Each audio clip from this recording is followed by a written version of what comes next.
हम उदास क्यों हैं? सब कुछ होने के बावजूद दिल मुतमईन क्यों नहीं? हंसते हैं, मसरूफ हैं, मगर अंदर कुछ टूटा हुआ है।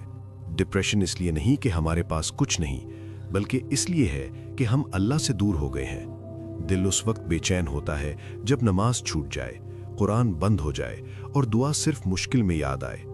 दुनिया के लिहाज से सोचो, हर साल नया आया, पर हम वहीं के वहीं रहे। वक्त, मोबाइल, लोगों और ख्वाहिशात ने खा लिया। हमने कहा अभी जवान है, और वक्त ने कहा मैं वापस नहीं आऊंगा।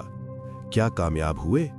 शायद दुनिया में कुछ हासिल कर लिया, मगर सुकून वो तो दिल से निकल गया। आखिरत के लिहाज से सोचो, हर गुजरता साल हमें मौत के करीब ले जा रहा है। हम बढ़ नहीं रहे, हम कम हो रहे हैं। नामा आमाल भरता जा रहा है, मगर नेकियों के सफ़े खाली हैं। कुरान पढ़ना था, टाल दिया। तौबा करनी थी, कल पर छोड़ दी।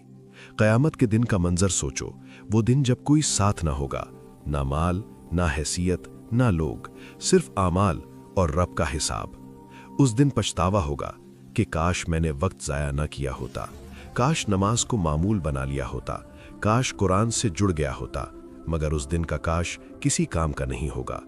अब आने वाले साल का अहद ये होना चाहिए कि हम अल्लाह को ज़िंदगी में वापस लाएं। नमाज को बोझ नहीं बल्कि निजात बनाएं। कुरान को जीनत नहीं बल्कि रहनुमाई बनाएं। दुनिया को मकसद नहीं बल्कि जरिया समझें, और गुनाहों से लड़ें, चाहे बार बार हारें।